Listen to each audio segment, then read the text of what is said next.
Gas নিয়ে যেভাবে চারিদিকে আমরা দেখতে পাচ্ছি মানুষ, সাধারণ মানুষজন যেভাবে আতঙ্কগ্রস্ত হয়ে পড়েছেন, এই বিষয়টা নিয়ে কিভাবে মানে কি বলবেন এই বিষয়টা নিয়ে?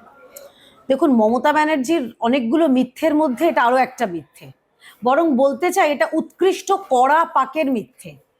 মমতা ব্যানার্জি ইতিমধ্যে আমরা জানি তিনি যখন নোটবন্দি হয়েছিল মিথ্যে ছড়িয়েছিলেন, কোভিডের টিকা নিয়ে মিথ্যে ছড়িয়েছিলেন, সিএ নিয়ে মিথ্যে ছড়িয়েছিলেন, ওয়াকাফ নিয়ে মিথ্যে ছড়িয়েছেন, এসআইআর নিয়ে মিথ্যে ছড়িয়েছেন, এবং এখন তার হাতে আর কিচ্ছু নেই, কোনো অস্ত্র নেই, উনি এলপিজি বা গ্যাস সরবরাহ নিয়ে একটা মিথ্যে ছড়াচ্ছেন।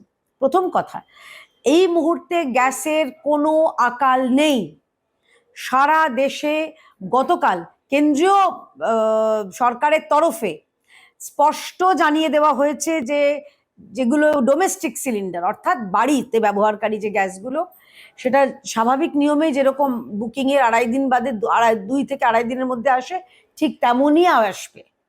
আচ্ছা, দ্বিতীয়, যেগুলো হাসপাতাল বা কমার্শিয়াল যেগুলো, সেক্ষেত্রেও মানে হোটেল রেস্টুরেন্ট বা বিভিন্ন জায়গায়, সেখানেও অগ্রাধিকার দেওয়া হয়েছে হাসপাতাল এবং স্কুল। মমতা ব্যানার্জি কি করেছেন? মমতা ব্যানার্জি স্কুলগুলোতে মিড ডে মিল বন্ধ করে দিয়েছেন। মানে কারোর পৌষ মাস, কারোর সর্বনাশ।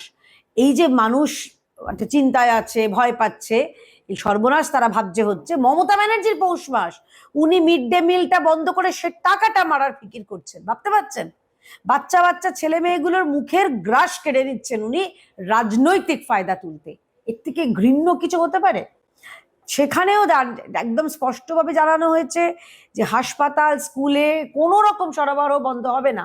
হ্যাঁ, কোথাও একটু রেস্টুরেন্ট বা এই যেগুলো কমার্শিয়াল জায়গা একটু টানাটানি হলেও হতে পারে, কিন্তু ইতিমধ্যে একটা বড় খবর আমরা পেয়েছি। এটা সত্যি মোদি ম্যাজিক বলবো কি মোদি হয়তো মুমকিন হয় বলবো জানি না। হরমুজ প্রণালী দিয়ে ভারতের তৈলবাহী জাহাজ, সেটার একমাত্র ভারতীয় জাহাজ পার করার কে দিল পারমিশন? ইরান। সারা বিশ্বের এতগুলো দেশ রয়েছে, তাদের পারমিশন পায়নি, শুধুমাত্র ভারতীয় তৈলবাহী জাহাজকে দিয়েছে।